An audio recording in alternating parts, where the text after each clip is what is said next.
And my wife was sure I was dead. I came up with just blood everywhere.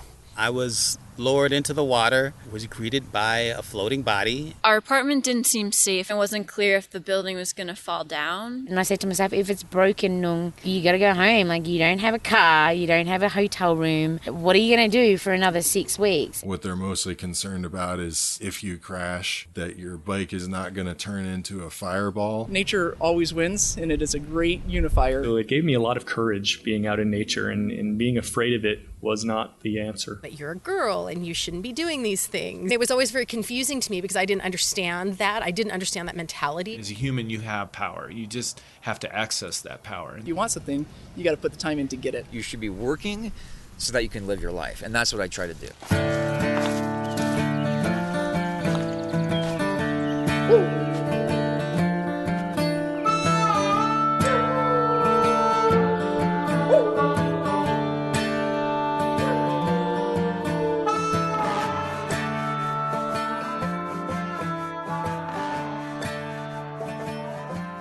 Hey everybody, welcome to episode 23 of the Go Get Outside podcast. This is your host, Jason Milligan. That's right, we are back. It's weird after doing a show every week and recording something every week and working on something weekly. Taking a month off feels like an eternity. I feel like it's been a long time since I've done this, but it's only been a few weeks. So here we are, episode 23 in the beginning of season 2. Much like at the beginning of the first season, this is not going to be a typical episode. What we are going to do today is discuss what you can expect from season 2 and the changes to the podcast. And we're going to take a quick review of the first season. I've put together a 6-minute compilation of some of the moments from the first season. We'll end the show with that. I recommend sticking around and listening to that. It's a collection of exciting moments, passionate moments, humorous moments, touching moments. Listening to it after I put it together kind of made me feel like maybe this little show might actually kind of mean something. So stick around and check that out. A lot of people ask me about the themes of this show and kind of the overall goal of the show, and oftentimes people are really curious about the interview format for the show, and they ask me questions like if I come with a bunch of prepared questions, should I send questions ahead for them to be prepared? And now 22 episodes in, I feel like I have a very clear idea of what this show is. So the show is called Go Get Outside, as you should already know, and it does primarily focus on outdoor activities and outdoor people, but I think the scope is actually a little wider than that. There are two things I really want to highlight on this show. It's a sense of community, and it's a sense of promoting active participation in life experiences. So anything moderately related to the outdoors or exploration that involves people being an active participant is of interest to me on this show. If you're a repeat listener, if you've listened to the first season, you may have remembered we had an episode that was about martial arts and escape rooms. And those aren't two things that I think the average person would think of as appropriate in an outdoor podcast. But in that wide umbrella of active pursuits, I think they fit in this show. And this season, we're going to talk to people about things like journalism, or even maybe going to talk a little bit about life philosophy in one of the later episodes. I'm trying to get a ghost hunter on this show. I'm open to activities that are outside of the realm of backpacking and cycling and rafting and those sorts of things. I still want to hit those. Those still will be the main points, but I am open to other things, and I hope the audience is as well. And I also mentioned community. As I said, people do often ask me, do I prepare questions? And sometimes when people are considering being on the show, they're worried they're not going to have enough to talk about. They want to know what topics we're going to talk about. I want this show to feel like conversations. When someone listens to this show, I want them to feel like they have a sense of our guests' personalities. So it isn't important to me that we hit our talking points, have our concise statements, and move on to the next topic. I would much rather we have time to breathe, time to converse about whatever we want, time to run off on tangents and discuss things that maybe aren't related to the overall topics at all. I think that makes this show feel more like a community instead of news gathering. I like those kinds of shows. I listen to those kinds of shows. But for me, for this show, what's most important is that we get to know the personalities of other people in our outdoor community. And if you are not part of the outdoor community, well, come on. You're welcome. Join us. changes to the show. Maybe you'll like some of these changes. Maybe you won't like some of these changes. Maybe you'll like all of these changes. I don't know. But here's what's happening. We are changing the show schedule. Doing the show once a week was great. I'd love to go back to doing once a week at some point. It is not financially feasible at this point in time. Maybe at some point that will change and we'll move back to a weekly format. I hope that's the case. But for now, we're going to move to twice a month, which I still think is pretty good. And honestly, there are podcasts I listen to that sometimes I wish they didn't update as frequently as they do because I have a hard time keeping up with it. So maybe some of you will be happy we're moving to twice a month because it'll be easier to stay caught up with the show. For those of you who are sad that you're not going to have it every week, thanks. I mean, that's flattering, but I hope 2 times a month will still be enjoyable. You can rely on this show to come out on the 1st and 16th of each month, at least through the end of this year. And then we'll maybe take another break and start a 3rd season. Other changes to the show, I think everyone will like. We'll still be hitting our tried and true conversational interview with a single person format. That will still be the primary format of this show. But I have invested in some more microphones and an additional recording device so that I can do a number of other things. So here are some of the new types of episodes you can expect. Group interviews. So there are already some episodes I've recorded where I sit down with 2 people at a time and discuss a single topic they share, whether they're a couple that's dating or whether they're 2 people who are working together on a project or whatever else may bring these 2 people together appropriately for an episode. And so far, those have been really enjoyable episodes. It's really nice to include that dynamic of 2 people bouncing off of each other in addition to talking to me and answering questions from me. So you can expect episodes like that. We have a number of those recorded already. I'm also going to start adding the occasional roundtable episode. So far, I've recorded 1 of those. It is me and 3 other people discussing solo backpacking for 2 hours. You can expect to hear that later in the year, probably in the spring. That episode should come out. So that'll be a long episode, and it'll be about a single topic discussed by 4 people. It was a lot of fun. I think people are going to like the roundtable episodes. I'd like to do even more. If you have topics you'd like us to discuss, send them in, let me know. The reason we did a solo backpacking roundtable was specifically because a listener sent me an email asking to hear more about that topic. And the last type of show I'm hoping to add, this one is not guaranteed, but I'm going to try really hard to do this very occasionally, so maybe only 2 or 3 times in this season. I want to do some story-based episodes. So basically, that's kind of the NPR model. So these will be a little higher produced. So it'll be 1 or 2 people telling a single story, highly edited, sound effects, music, all those things to spice it up and really make it nice.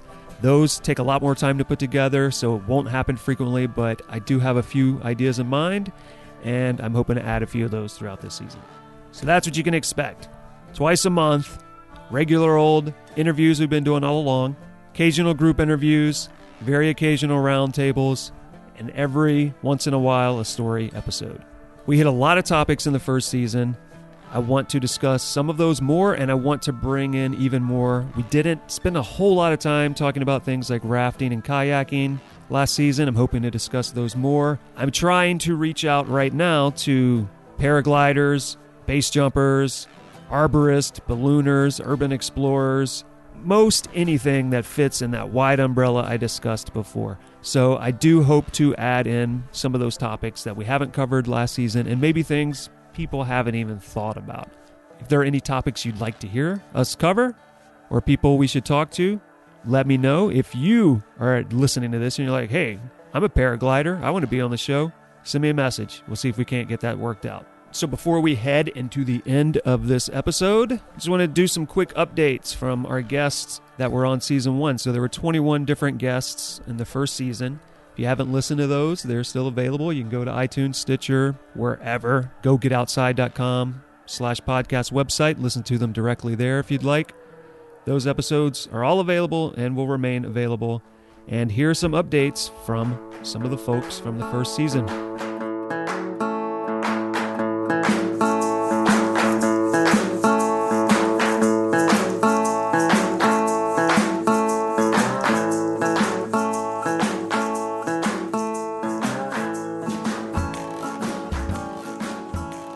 In episode 15, we spoke to Katie Cannell. She told us about martial arts, escape rooms. She even talked about cosplay a little bit. And her update is that the website she launched called theroomescapist.com, which is specifically escape room reviews, it's starting to work out really well for her. She's being contacted by some of the escape room companies who want her to come out, check out their rooms, and review them. And I noticed recently she even did a review for a Kickstarter campaign for an escape room in a box. So there are some interesting things going on over there at roomescapist.com. Go check it out. This next update is from Pamela Zulalian in episode 13. She talked a lot about backpacking, and she was also a professional street luger in her past. Usually I would have Erica read this update, but Erica is grumpy and sick right now, so you're going to have to deal with me reading this update from Pamela Zulalian. Aside from an amazing winter as a host ski patrol at Snow Valley and getting lots of snowshoeing in, this is not at all what her voice sounds like. I am planning some great backpacking trips for this summer, both solo and with friends. That said, you'll be excited to learn I now have a trail companion, a llama named Leah. Or Leia. I'm not sure if she's pronouncing it Leia or Leah, but I can tell you that it is spelled with double L's, just like llama. She's the most beautiful llama around, with her big brown eyes and the longest eyelashes you have ever seen. If you would like to say hi to her, she can be seen at Adams Pack Station in the Angeles National Monument. If you happen to see the two of us on the trail, please say hello. She will be getting her own website soon, too. LeiaTheLlama.com, because who doesn't want to know some llama adventures? Parentheses, smile. That is her smiling, by the way, not telling us to smile. Go to the website. I have a photo she sent me. Pamela and her new llama friend. When I asked everyone if they had updates to share, I did not anticipate anyone was going to send me an email about a llama. That was pretty enjoyable. If you remember episode 16 with Alden Anderson, he talked a lot about Scientology, backpacking, getting into all these things for the first time, getting rescued in Canada. He also mentioned his website, 360nomad.org, and how he was going to update it. And he held true to his word, and he has been adding some updates to that site, so go by 360nomad.org. Check in what's up with that guy. In episode 11, we spoke to Ches Broongraber of Gobi Gear. She'd like to let us know that the Kickstarter campaign she was running then for their new product, the Seg Sack, it did fund. It was highly successful. She said the product should be ready in spring. So if anyone's interested in that, they can pre-order it from the website, gobigear.com. Episode 14, we talked to Mike Hastings all about motorcycle racing and mountain biking and a lot of things that involve being on two wheels. He's been keeping busy with that, with riding and then occasionally racing and other things. But he also decided to head over to Wrightwood and try out some zip lining, and he sent me some photos of that. So if you want to take a look at that, go to the website. Joanna Turner, a.k.a. Cougar Magic, from episode 7, was recently on 60 Minutes talking about camera trapping. If you go by the website, there's a link to that piece on 60 Minutes, so go check that out. And lastly, in episode 18, we talked to Steve Searin. We talked a lot about canyoneering, backpacking, and his testicles. Oh, and photography, which is the thing he's really well known for, besides his testicles. And he sent me this message based on the things we talked about in that episode. Carter, he has a very young son named Carter, did end up going backpacking. He loved it, and for some odd reason, he was saying Happy Father's Day to the other backpackers. It was a month after Father's Day. It was hard work for us, the parents. Christina, that's his wife, was already months pregnant. He says the due date for the new baby, their daughter, is the 25th of this month being February. An early congratulations to the Searin family on their new daughter. He also mentioned a certain photograph that needed to be done at summer solstice from a ridgetop in the Sierra. He talked about how he was going to try to get that photograph in that episode 18, and he did indeed get it. So if you go by our website, look at the show notes, you'll be able to see a picture. That's it for our updates. I have been keeping in touch with people that have been on the show, and most of them seem to be doing well, so hopefully everyone's happy to know that they're all doing well and continuing on doing the things that they talked to me about doing. So before we head out, before we go into the compilation of the first season, I'll cover all the things I usually have to say here at the end of the show. So go to the website, gogetoutside.com/podcast. There you'll find the show notes for this episode, photos for all of the things I just talked about in the updates, links for all the things I just talked about in the updates. Curious about those things? Go to the website, check that out. You want to talk to us here at the show? You want to contact us? You want to tell me some of those show ideas you'd like to hear us cover, or recommend some people, or say, hey, I want to be on this show. Email me, go@butcherbirdstudios.com, or call us, 818-925-0106. It's a Google voicemail. You got 3 minutes. Leave us a message. You know the drill. Subscribe, rate, review. iTunes, Stitcher, wherever you listen to the show. If you rate the show, I will love you. If you review the show, I will really, really love you. This is the part where I usually say next week on the show, but for obvious reasons, I won't be saying next week on the show, although technically I did just say next week on the show. Regardless, 2 weeks. On March 1st, come back. We're going to talk to Esme Deprez. She's a climber. She grew up as a ski racer. She is a journalist for Bloomberg Business Week. And she wrote an article about Walltopia, a foreign company who makes climbing walls and is conquering the world market. Come back March 1st. Listen to that. I will leave you with this 6-minute compilation of some of the great moments from season 1. So I got 2 bears between me and the opening. Her boot slips and she bumps the nose of the bear, and ears just raise up, just slowly lift up to an alert status. You can hear me on the footage actually say, I think she's waking up. I think she's waking up. So you're recommending survival of the fittest based on nunchuck proficiency? Yeah, I think we're onto something. Yeah, absolutely. We started on traveling and tourism, but and now you're talking about 9/11. Okay, we're going to back off of that. Sorry. Because somebody's like, oh, this podcast sucks, and just turned it off. There's hail, rain, just like this kind of like wet snow rain that's like blowing so hard. I can't sleep, and I'm terrified that my tent is going to collapse because it's literally like on my face. Everything was moving, like not just side to side, but up and down. Like it was like being on a subway car. Bikes blew over, and the plaster started coming off the wall, and the windows blew open, and my door blew open.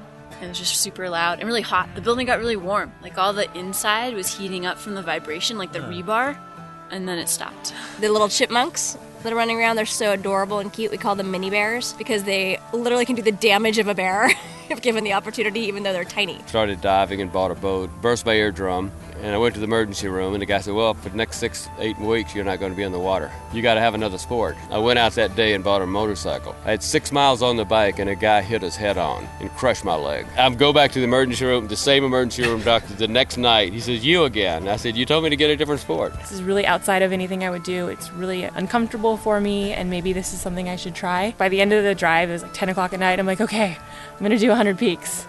And I had 2 done. It's nothing too fancy. It's very basic, very minimal, but it's everything I need. I basically just bought a plain Chevy cargo van, and I converted it into a travel van. Put a mattress in the back here. I have 2 cabinets over the wheel wells, and then I put a plywood sheet over those 2 cabinets. Put a twin-size mattress on top. Keep all my climbing and canyoneering and camping gear in the back. And I got a cooler next to the bed for the food, some shelving bins for my clothes. That's pretty much all I need. That's the day I met you, and I knew that I'd get along with you because despite the fact that your testicles were hanging out most of the day, you were totally cool about it. You didn't get embarrassed. You're just like, yeah, this is what's happening. We're just going to deal with it. I believe you handed me some construction orange duct tape to wrap my balls in. So swooping is when you basically wait until someone's finished their plate. Oh, I do know what this is. Grab the plate before the cleaner takes it, and you finish it. And you know what? My friend found a whole pizza. Went to the fabric store, got some leopard print fur, fake fur, sewed it into the shape of a tail, and then went up to my camera. So I got this blurry shot of rosette printed fur. Our first thought was not, oh, this is a prank. Our first thought was, we got an ocelot, and we're going to be famous. The first time a trout hits the end of your line, it's so magical. All of a sudden, it hits it, the line runs out, the reel starts to spin and has this musical quality to it. And then it's the art of trying to fight that fish to bring it to hand. And you come so intimately close with this creature that's gorgeous, and then you set it free. My first trip I led was awful. If you think about like everything that went wrong, one of the vans crashed into a snowbank because a deer was racing us, essentially. But that was only one out of many things. Like, we wanted to go kite skiing, so I had this grand idea. I'm like, let's go kite skiing. We haven't led a kite skiing trip here at Outdoor Adventures. Had you done kite skiing before? I've never even been on skis before. Until I fell asleep. I would sit in front of the TV for 6 hours a day. I decided that I didn't like that. I was getting fatter and fatter, and I was very bored, and I just didn't know what I wanted to do. So I decided I needed to do something that got me out of the house. If it was a little bit physical, I thought it would be good, so I joined a bowling league. In order to be continuously successful at something that's so adrenaline driven, that you have to be willing to always put yourself at the most extent of that risk. And I realized that my headspace was changing a little bit, where I wasn't willing to do that anymore. And I just thought, you know what, I'm at the top of my game and I'm going to just step back now. You know, you have this kind of idea about people who are adventurers. People who seek adventures can be reckless. Actually, I found the opposite to be the case. All the people I know are very measured. In fact, I don't think I've ever met anybody that I consider to be reckless. And my team made all the right decisions, and I am here today alive with both legs because of the decision making. And I had a helicopter evacuation, and it's awesome. And I'm getting a little emotional right now, but I said to you yesterday, it was probably the best thing that ever happened to me in my life because that experience made me realize how powerful the outdoors are. And I realized that I now had a platform and a way to teach wilderness medicine is what I do. I teach wilderness medicine, I think, to kind of manage the maybe post-traumatic stress, and realize that I'm lucky to be here because I want other people to make decisions and save other people's lives at the end of the day. The first time when you race in anger and there are 40 other motorcycles around you starting at a starting grid and they throw that green flag, I haven't had hardly any other more exhilarating experiences in my life. I remember that day like it was yesterday, my first race ever. I was so freaking nervous that I literally thought I was going to puke in my helmet on the starting line. The humanity in this world, it can be so incredible. And I just feel like that was really eye-opening to me, to come from such a privileged American background, expecting these people to be miserable and poor and unhealthy and dying of AIDS, and their children have distended bellies in some of the slums that we visited, and they're dying of dysentery. And yet, despite that, all of that maybe was true, they were so happy and resilient as a people, and it blew my mind. And this is after hundreds of time calling, and then you get a faint, I'm here. First, you're not quite sure. Right, you think maybe you heard something. Yeah, and you call out the name again, and then the voice gets stronger. And I tell you, there's nothing quite like that feeling of finding someone when they're lost. You can hear the desperation, in their voice, and you know that, okay, you just did a good thing.